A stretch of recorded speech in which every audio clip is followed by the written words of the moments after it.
Hello hey guys, welcome back. Today is 25 June और आज के न्यूज़पेपर में कौन कौन सी अच्छी जो मतलब सेलेक्टेड जो इंपॉर्टेंट न्यूज़ है और जो इंपॉर्टेंट एडिटोरियल है उसके बारे में डिस्कशन करेंगे। देखिए, पहली न्यूज़ तो वही सेना लीडरशिप के बारे में आई हुई है, तो इसको हमने कल डिस्कस किया था एक अच्छे वे में कि एंटी डिफेक्शन लॉ किस तरह से इस न्यूज़ के साथ में रिलेट करता है। तो आज हमने पहली न्यूज़ जो डिस्कस करनी है वो इंटरनेशनल अफेयर्स को लेकर है, मतलब इंटरनेशनल न्यूज़ है। यूएस की सुप्रीम कोर्ट ने वहाँ का जो अबॉर्शन राइट्स थे उसको ओवरटर्न कर दिया। देखते हैं कैसे। ये जो एक सिग्निफिकेंट कटेलमेंट हुई वुमेन्स राइट में, जो यूएस सुप्रीम कोर्ट है उसने रो वर्सेस वाडे, ठीक है, एक केस हुआ था जिसमें 1973 में लैंडमार्क डिसीजन था कि विमेन को अमेरिका में राइट टू हैव अबॉर्शन था before the fetus is viable outside the womb before the 24 to 28 week mark, ठीक है।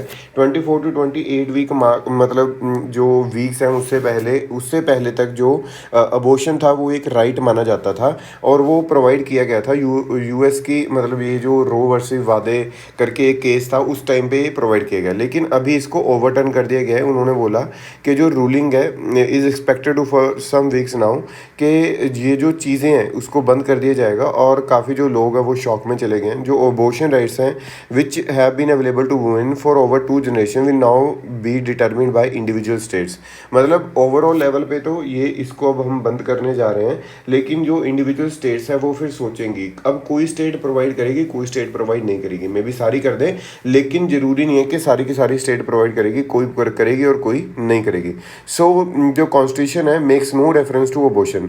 यहाँ पे जो जजेस हैं वो उन्होंने ओवरटर्न क्यों किया, उन्होंने बोला कि कॉन्स्टिट्यूशन में ऐसा कुछ नहीं लिखा हुआ and no such right is implicitly protected by any constitutional provision and that's why what we did we have overturned the earlier decision, ठीक है जी। तो जो पहले वाला डिसीजन था उन्होंने यहाँ पे इसको क्या कर दिया, उसको ओवरटर्न करते हुए दिखाई दे रहे हैं। चलिए नेक्स्ट न्यूज़ की बात करते हैं। यहाँ पे नेक्स्ट न्यूज़ है कि जो जाकिया जाफरी एक विडो है कांग्रेस लीडर एहसान जाफरी की, जो कि किल हो गए थे, जो कि मारे गए थे इन दी 2002 गुजरात राइट्स में, ठीक है जी। और 2002 पे जो गुजरात राइट्स है उसके टाइम पे जो प्राइम मिनिस्टर नरेंद्र मोदी हैं वो चीफ मिनिस्टर होते थे स्टेट के and over 60 senior state officials.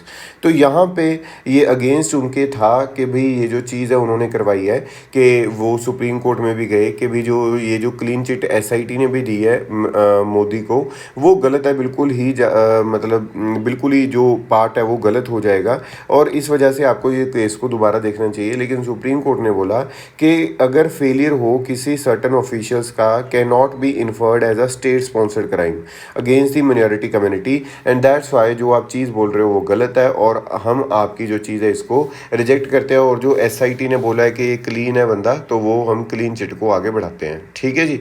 Next news की अगर हम बात करें, this is about the Kaziranga. देखिए काजीरंगा में क्या हो रहा है कि काफ़ी जो चीज़ें हैं वो 17 plants invasive weed 17 plants stifling Kaziranga, इसमें काजीरंगा में प्रॉब्लम क्रिएट कर रहे हैं। देखिए एक तो विटामिन D3 रिच एक मतलब जो वीड है and a shrub with root that wild boars love to gorge on are among the 18 invasive plants, ठीक है। इन्वेजिव प्लांट्स अब होते क्या हैं अगर हम बात समझें यहाँ पे कि व्हाट आर इन्वेजिव प्लांट्स। देखिए कुछ ऐसी चीज़ें जो कि अब सपोज करके चलते हैं ये एक पार्ट है, इस पार्ट में ABC चीज़ें यहाँ पे पहले से पाई जाती है, फ्लोरा एंड फोना या फिर DEF, ठीक है। यहाँ पे फ्लोरा और फोना है जो ABC प्लस क्या है DEF। लेकिन किसी बाहर की जगह से अगर यहाँ पे कोई X या फिर कोई Y या फिर कोई Z अगर कोई प्लांट आ जाए तो ऑब्वियसली, या फिर कोई एनिमल आ जाए तो ऑब्वियसली वो क्या होएगा, उस जगह का तो है नहीं। तो अगर वो उस जगह का नहीं है तो ऑब्वियसली वो उसके इकोसिस्टम में या फिर हम बोल दें फूड चेन में वहाँ पे इंक्लूड नहीं हो पाएगा। अगर कोई चीज़ फूड चेन में इंक्लूड नहीं हो पाएगी तो उसका रिजल्ट क्या होगा, फूड चेन में इंक्लूड नहीं हो रही तो उसकी जो पॉपुलेशन है वो बहुत ही ज़्यादा इंक्रीज़ होगी एक अच्छे वे से, ठीक है जी। पॉपुलेशन इंक्रीज़ होगी और more over with the increase in population जो नंबर है वो बहुत ज़्यादा क्या हो जाएगा, इंक्रीज़ होता हमें दिखाई देगा। जब नंबर इंक्रीज़ होगा तो दूसरे जो प्लांट है ये B, C, D, E, F, जब इनका नंबर इंक्रीज़ हो जाएगा तो जो लोकल प्लांट थे, जो इंडिजिनस प्लांट थे, जो पहले से प्लांट थे, वो क्या हो जाएंगे, यहाँ पे मुश्किल में आएंगे।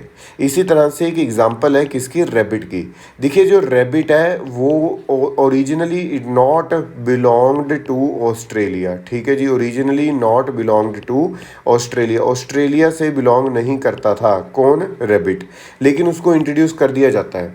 अब इसको इंट्रोड्यूस करने से वहाँ पे जो अगर हम बात करते हैं कि कार्निवोरस है, वहाँ पे अगर हम बात करें टॉप मोस्ट पे वुल्फ है, तो वुल्फ ने देखा कि अरे ये रैबिट नाम की कोई चीज़ आई है, वो उसके पास गई, लेकिन रैबिट को खाया नहीं। क्यों नहीं खाया, because rabbit was not in the food chain.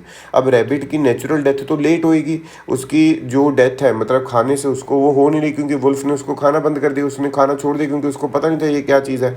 अब इसकी जो पॉपुलेशन है ऑब्वियसली बहुत ज़्यादा इंक्रीज़ होना स्टार्ट होएगी, क्योंकि ये जो रैबिट है वो सोचेगा मैं इस एरिया को क्या कर लूँ, कैप्चर कर लूँ, बिकॉज यहाँ पे मुझे कोई कुछ भी खा नहीं रहा, और ये मीटिंग करना ज़्यादा जल्दी स्टार्ट करेगा और इसकी पॉपुलेशन बहुत ज़्यादा इंक्रीज़ हो जाएगी।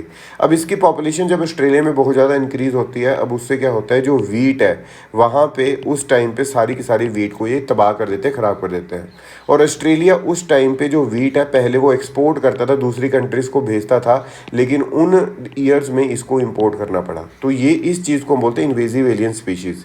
यहाँ पे जो इन्वेजिव स्पीशीज़ है वो काजीरंगा को क्या कर रही हैं, डैमेज कर रही हैं, ठीक है जी। So these green invaders have proved to be most damaging. Okay, so इसमें एक तो उन्होंने नाम दिया है parthenium, is believed to have come to India as a contaminants in the consignment of wheat imported from the US, ठीक है। इसका पार्थेनियम का दूसरा नाम यहाँ पे कई बार कांग्रेस वीड भी बोला जाता है, कांग्रेस वीड, ठीक है, आपने सुना होगा। Moreover lantana camara was bought by British as are ornamental plant from South America 2 centuries ago. अब ये जो 2 प्लांट है इन्होंने बहुत ही ज़्यादा परेशान किए हुए हैं, हर एक जगह पे ये आपको देखने को मिल जाते हैं, एंड दैट्स वाई ये इन्वेजिव स्पीशीज़ का हमने इसको दर्जा दिया हुआ है, ठीक है। आई होप ये चीज़ आपको समझ में आई होगी। नेक्स्ट न्यूज़ की अगर हम बात करें तो इस पेज पे कोई न्यूज़ नहीं है, और बीच में हम डिस्कस करते होते हैं क्या, एडिटोरियल्स। एडिटोरियल में पहला जो एडिटोरियल है वो लेटिन अमेरिका के लिए है कि वहाँ पे जो प्रेसिडेंटशिप है या फिर वहाँ पे लेफ्ट है जो बैक टू पावर, ठीक है जी। लेकिन जो हमने एडिटोरियल पढ़ना है, this editorial belongs to the GS2 part, जो कि हमने कल भी थोड़ा सा डिस्कस किया था। It is about the BRICS, ठीक है, it is about the BRICS, Brazil, Russia, India, China and South Africa. यहाँ पे अगर हम बात करें जो 14th ब्रिक्स समिट है, revealed much about the grouping of 5 emerging nations. इसमें बात हो रही है न्यू डेवलपमेंट बैंक की, suggest there remains a strong convergence of interest and undeniable differences. जो प्राइम मिनिस्टर नरेंद्र मोदी हैं उन्होंने बोला यहाँ पे कि जो डिस्क्राइब किया ब्रिक्स को एज अ बाइंडिंग ग्लू, ठीक है, similar approach to the global governance. तो यहाँ पे इन्होंने फोकस भी किया बीजिंग डिक्लेरेशन पे, ठीक है जी, ज्वाइंट बीजिंग डिक्लेरेशन, जहाँ पे उन्होंने बात की making instrument of global governance more inclusive, representative and participatory, कि जो गवर्नेंस है वो ज़्यादा, ग्लोबल गवर्नेंस है वो ज़्यादा इंक्लूसिव होना चाहिए, नंबर 1, नंबर 2 रिप्रेजेंटेटिव होना चाहिए, और नंबर 3 पार्टिसिपेटरी होना चाहिए। अगर हम बात करते हैं कि जो NDB है जब से लॉन्च हुआ है 2015 से, उसने फंड किया around $30 billion worth of projects, कहाँ पे, एमर्जिंग नेशंस में। Still remains the grouping an isolated example of their common interest translating into tangible outcomes, ठीक है जी। यहाँ पे 2 इश्यूज जो हमने देखा जहाँ पे बात की फॉर द ग्रुपिंग, एक तो UN के रिफॉर्म्स और एक टेररिज्म। और जो मेंबर्स हैं इंडिया एंड चाइना के have found themselves on opposing sides of the debate, ठीक है जी। यहाँ पे UN रिफॉर्म्स की बात की जा रही थी कि परमानेंट कमीशन में इंडिया होना चाहिए, ये होना चाहिए, वो कंट्री होनी चाहिए। मतलब एक चीज़ है आपने बतानी है G4 के बारे में कि G4 में कौन कौन सी कंट्री आती है, वो सारी की सारी किस में होनी चाहिए, ये अपनी परमानेंट कमीशन में होनी चाहिए। लेकिन अगर हम यहाँ पे बात करते हैं तो चाइना इस चीज़ के खिलाफ है। टेररिज्म के लिए भी के बिहाफ पे भी एक पॉइंट पे हमारी जो सोच है वो नहीं मिल पाती, और चाइना ने बोला कि इंडिया को परमानेंट सीट हमें नहीं देनी और इंडिया को नहीं चाहिए। तो ये चीज़ यहाँ पे चाइना ने बोली। मोर ओवर अगर हम बात करते हैं तो इंडिया और चाइना में कुछ कन्वर्जेंस, अगर हम पॉइंट्स की बात करें जैसे कि रिमोट सेंसिंग सैटेलाइट्स हो गए, NDB हो गए, इस तरह के कुछ इंटरेस्ट जो हैं वो अलाइन करते हैं, अदरवाइज इनके जो इंटरेस्ट है वो अलाइन नहीं करते, यहाँ पे सिमिलर इंटरेस्ट नहीं है। राइट। तो ये चीज़ आपने याद रखनी है और ये इम्पॉर्टेंट चीज़ है। अब यहाँ पे अगर हम बात करते हैं, this editorial belongs to GS1, GS2 as well as you will see the reference of this in the GS3 also. GS1 social security schemes, number 2 governance and number 3 economics. यहाँ पे अगर हम बात करते हैं, this editorial belongs to NREGA और MG NREGA scheme, Mahatma Gandhi national rural employment guarantee act. अगर हम बात करते हैं तो इसके लिए एक सॉफ्टवेयर एप्लीकेशन लाई गई थी जिसका नाम है NMMS, national mobile monitoring software. अगर हम यहाँ पे बात करें, जो मिनिस्ट्री ऑफ रूरल डेवलपमेंट है उन्होंने लॉन्च किया NMMS ऐप को। यहाँ पे जो न्यू एप्लीकेशन है इसका मतलब है meant for improving citizen oversight and increasing transparency in the MG NREGA workers. आप सोचोगे कि अगर ऐप को उन्होंने लॉन्च किया, ट्रांसपेरेंसी इंक्रीज हो रही है, तो इससे अब प्रॉब्लम क्या है? लेकिन इससे मल्टीपल प्रॉब्लम्स हमें देखने को मिल रही हैं। पहली चीज़, ये ऐप आई क्यों है? देखिए, अच्छे काम के लिए, रियल टाइम फोटोग्राफ हो जाए, जियो टैगिंग हो जाए, उनकी अटेंडेंस लगती रहे, ठीक है जी, और attendance of every worker to be taken one in each half of the day. We spoke to mates NREGA workers and activist across multiple state to understand their experience of the app. तो उनका experience कैसा रहा, उनके बारे में बात करते हैं। कंडीशंस अफेक्टिंग वर्कर्स कैसे, ये जो ऐप है may be useful in the attendance of the states, लेकिन कुछ स्टेट्स ऐसी हैं जहाँ पे NREGA wages are calculated based on the amount of work done each day. तो मतलब कितना काम, अमाउंट कितना काम किया है हर एक दिन, उस पर डिपेंडेंट होती है उसकी जो सैलरी मिलेगी उस बंदे को, जो उसके पैसे मिलेंगे। और workers do not need to commit to fixed hours, जो वर्कर्स हैं उसको ज़रूरत नहीं है, ठीक है जी, फिक्स्ड आवर्स में कमिट होने के लिए। लेकिन ये जो ऐप है वो 2 बार अटेंडेंस यहाँ पे लेती है। यहाँ पे एग्जांपल दी गई, प्रिया देवी फ्रॉम द राजस्थान, वो नरेगा का काम करके फिर बाद में अपनी स्टॉल लगाती हैं, लेकिन उसमें उनको दिक्कत आ रही है क्योंकि जो अटेंडेंस है उसको 2 बार करवानी पड़ती है, जिसकी वजह से कई बार उनकी जो सैलरी है या फिर कुछ और प्रॉब्लम्स है उनको देखने को मिल रही हैं। क्योंकि जो वर्क डन के आधार पे जो पैसे मिलते थे, अब वो जो पैसे हैं वो प्रॉपर अटेंडेंस के आधार पे मिलेंगे। तो इस वजह से ये जो एक चीज़ है, ये जो प्रॉब्लम है वो यहाँ पे देखने को मिल रही है। अगर हम यहाँ पे बात करें, जो नरेगा है वो historically had a higher proportion of women worker and have been pivotal in changing working condition for women in the rural areas, ठीक है जी। तो रूरल एरियाज में ये जो चीज़ है वो काम करने के लिए ज़्यादा आगे जाती है। अगर हम यहाँ पे बात करें, जो ऐप है it is likely to disproportionately affect the women workers, ठीक है, क्योंकि जो डायलमा में है, मैं इधर जाके काम करूँ या फिर स्टॉल अपने लगाऊँ, तो वो एक मतलब एक डायलमा उनको यहाँ पे दिखाई दे रहा है हमें। और चैलेंजेस क्या हैं? अदर चैलेंजेस, पहली चीज़, कोई स्टेबल नेटवर्क नहीं है जो कि रियल टाइम मॉनिटरी कर पाए, और अनफॉर्चुनेटली कि जो स्टेबल नेटवर्क है रूरल इंडिया में यहाँ पे हमें दिखाई नहीं दे रहा। मोर ओवर, ये सबसे ज़्यादा प्रॉब्लम केरला और झारखंड में देखने को मिल रही है। और एक एरर आ जाता है, new S click report has highlighted the problem faced by differently abled NREGA, ठीक है जी। अब अगर हम बात करते हैं यहाँ पे कि but now to be met one needs to be have a smartphone. अगर आप नरेगा वर्कर हो तो आपके पास में स्मार्टफोन होना चाहिए, जो कि as comparison to women, men के पास में ज़्यादा है। So dominated by now the NREGA is dominated by the men. अगर हम यहाँ पे बात करें, जो मैनी सिलेक्टेड मेट्स हैं also reported that they had not been given proper training in using the app. उनके पास प्रॉपर ट्रेनिंग नहीं है कि किस तरह से उस ऐप को यूज़ करना है। Errors in the pilot process, जब ये पायलट प्रोसेस पे ये ऐप को लॉन्च किया गया था उस टाइम पे काफ़ी लोगों ने बोला था कि इसकी जो इम्प्लीमेंटेशन है उसमें प्रॉब्लम आ रही है, लेकिन ऑफिशियल्स की बात को मतलब नहीं देखते हुए ये जो पायलट प्रोसेस से इसको एक आगे चीज़ पे बढ़ा दिया गया। अब फिजिकल रिकॉर्ड्स नहीं है। अब सपोज करके चलते हैं यहाँ पे कि ऐप पे कुछ प्रॉब्लम आ गई, ऐप चलानी नहीं आई या फिर स्मार्टफोन नहीं है, तो लेकिन बंदे ने काम कर दिया। अगर ऐप पे रिकॉर्डेड है फिर तो ठीक है, अदरवाइज वहाँ पे फिजिकल रिकॉर्ड की कोई भी ऑप्शन नहीं है। फिजिकल रिकॉर्ड की ऑप्शन नहीं है तो उसकी वजह से उनको जो पेमेंट्स है वो नहीं मिल पाएंगी। ये भी एक यहाँ पे प्रॉब्लम दिखाई दे रही है।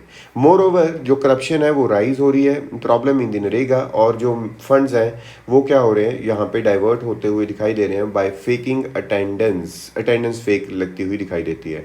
अब इस चीज़ को देखते हुए कंक्लूजन में क्या लिखता है एडिटोरियल का राइटर, उन्होंने लिखा कि यहाँ पे instead of focusing on this app, इनको फोकस करना चाहिए था ऑन दी सोशल ऑडिट्स। अगर ये लोग सोशल ऑडिट्स पे फोकस करेंगे तो उस चीज़ का ज़्यादा फायदा है एज कंपैरिजन टू अदर। तो यहाँ पे जो मेन चीज़ है, social audits are citizen centering institution where citizen of panchayat have a direct role and say in how NREGA function in their panchayat. Next news की अगर हम बात करें, यहाँ पे gulf country support India in prophet controversy. यहाँ पे बोला जा रहा है कि जो रीसेंट कंट्रोवर्सी है उसके आधार पे जो प्रॉफिट की कंट्रोवर्सी थी वो कहते हैं कि जो गल्फ कंट्रीज़ है वो सपोर्ट करेंगे अब इंडिया को, ऐसे कोई बात नहीं है, बहुत हो गया उस चीज़ के बारे में, उस चीज़ को लेकर कुछ प्रॉब्लम की बात नहीं है। जो प्राइम मिनिस्टर नरेंद्र मोदी हैं उन्होंने विजिट किया यूएई को on June 28 while returning from the Germany, मतलब विजिट करेंगे जून 28 को जब वो रिटर्न कर रहे होंगे कहाँ से, जर्मनी से, ठीक है जी। और वो रिप्रेजेंट करेंगे इंडिया को at the G7 summit, G7 summit में वो रिप्रेजेंट करेंगे। अगर हम यहाँ पे बात करें G7 कंट्रीज़ के बारे में, G7 कंट्रीज़ होती क्या है, देखिए G7 है क्या, ये एक इंटर गवर्नमेंटल ऑर्गेनाइजेशन है जो कि फॉर्म हुआ 1975 में, जो कि जो ब्लॉक है वो मीट होता है annually to discuss issue of common interest like global economic governance, international security and energy policy. जो G7 कंट्रीज़ हैं वो UK, Canada, France, Germany, Italy, Japan और यूएस है, ठीक है जी। और जो G7 countries and India are part of the G20। G7 का कोई भी फॉर्मल कॉन्स्टिट्यूशन या फिर फिक्स्ड हेडक्वार्टर नहीं है। जो डिसीजंस लिए जाते हैं taken by the leaders during annual summits are non binding, ठीक है। तो ये चीज़ आपने याद रखनी, बहुत इंपॉर्टेंट है। यहाँ पे एक पिक्चर दी है, यहाँ पे एक फ़ोटो है जिसको आप स्क्रीनशॉट ले सकते हो। यहाँ पे ये G7 के बारे में बताया गया है। फिर उसके बाद में G7 के बाद में नंबर 1, नंबर 2 G8 आता है और नंबर 3 यहाँ पे G20 आता है। सो पहले G8 था, फिर रशिया को निकाल दिया गया because of the annexation of Crimea. अब ठीक है, उसके बाद में फिर एक होलर सेंस पे हम देखें तो G20 है। तो G20 में कौन कौन सी कंट्री है, आई होप आपको सारा कुछ यहाँ पे याद रहेगा, ठीक है जी। सो G7 में आपने ये जो चीज़ें हैं इसको याद रखना है कि कौन कौन सी कंट्री आती है, क्या इंडिया आती है, नहीं आती है, ठीक है। आप देखिए इंडिया G7 का पार्ट नहीं है, लेकिन India is part of the G20। I hope ये चीज़ आपको समझ में आई होगी। अब यहाँ पे जो नेक्स्ट न्यूज़ है it's about Jammu and Kashmir. जो जम्मू एंड कश्मीर एडमिनिस्ट्रेशन है वो constituted a committee to coordinate with the delegates of G20 countries schedule to participate in a meeting to be held in the union territory next year, ठीक है। तो वो host करेंगे G20 की meeting को। Next news की बात करते हैं is about the US house passes gun safety legislation. यहाँ पे आपको याद होगा कि जो US का हाउस है उसने गन सेफ्टी लेजिस्लेशन को यहाँ पे क्या किया है, पास किया है। पहले हमने देखा कि सुप्रीम कोर्ट ने ये बोला कि जो लोग हैं वो गन को कैरी कर सकते हैं, अपनी अपनी गन को कैरी कर सकते हैं फॉर देयर ओन प्रोटेक्शन, लेकिन यहाँ पे ये पास किया गया कि कोई भी बंदा gun carry without any license नहीं कर पाएगा। अब ये जो चीज़ है वो बिडेन के पास भेज दी गई है, अगर वो पास करेंगे तो ऑब्वियसली ये एक लॉ बन जाएगा, ठीक है जी। तो यहाँ पे अगर हम नेक्स्ट न्यूज़ की बात करेंगे, विलगार दी रुपी स्टेबिलिटी RBI पात्रा। जो आज की न्यूज़ है ये वाली, इसमें लिखा गया है कि हम रुपी जो ऊपर नीचे जा रहा है, मतलब ऊपर नीचे का मतलब कि जो स्टेबिलिटी है उसको लेके आने की कोशिश करेंगे। $1 एप्रिशिएट होता है, कभी रुपीज़ एप्रिशिएट हो जाते हैं, कभी डॉलर के आधार पे जो रुपीज़ है वो डेप्रिशिएट होते हमें नज़र आ रही है। तो उस चीज़ को हम स्टेबल करेंगे ऑब्वियसली। और इन्फ्लेशन के लिए हम क्या कर पाएंगे, इन्फ्लेशन के लिए उन्होंने बोला जो पॉलिसी रेट्स है हम उसको इंक्रीज़ या डिक्रीज़ यहाँ पे कर पाएंगे, ये चीज़ यहाँ पे बोली जा रही है। अगर हम बात करें नेक्स्ट न्यूज़ की, it is about the Gadkari approves draft car safety scheme. Draft car safety scheme में क्या होगा कि ये सबसे पहले उन्होंने बोला कि एक ड्राफ्ट नोटिफिकेशन है जो कि country to have its own crash linked safety performance star rating. आपने देखा होगा कई बार यूट्यूब पे या फिर कहीं पे भी कि गाड़ी को टक्कर मरवा के देखी जाती है कि उसकी कितनी स्टार रेटिंग है। तो वो पहले हम किसी और आधार पे उसको जज करते थे, लेकिन अब हम खुद की बनाएंगे, ये चीज़ यहाँ पे बोली जा रही है। ये जो 5 स्टार रेटिंग सिस्टम है under the Bharat new car assessment program Bharat NCAP would assign cars between 1 to 5 stars based on how well they perform in crash test with 0 star indicating lowest safety standards। पहले हम किसी और assessment पे करते थे, लेकिन अब इस चीज़ पे करेंगे। सो आज के न्यूज़पेपर में इतना ही। अगले न्यूज़पेपर के लिए आप हमारा जो चैनल उसको सब्सक्राइब कर सकते हैं। Thank you so much.